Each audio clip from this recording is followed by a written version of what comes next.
खाकी पोशाक रे लागिला दाग पुलिस को बांधिला पुलिस। कलाहांडी जिला धर्मगढ़ ठारे पीसीआर भ्यान चालक को गिरफ्त करिछि पुलिस।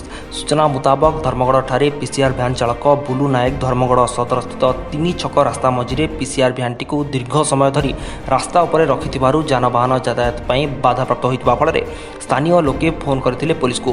परे धर्मगढ़ एसडीपीओ लक्ष्मीनारायण पंडा पहुंचीथिले घटनास्थल रे। सेटा ड्राइवर को निशासक्त अवस्था देखि निज कस्टडी को नैथिले धर्मगढ़ एसडीपीओ लक्ष्मीनारायण पंडा। मद परिमाण मापक यंत्र नथिबारु पीसीआर भ्यान चालक को पठा जाइतला भवानीपाटना टाउन थाना को।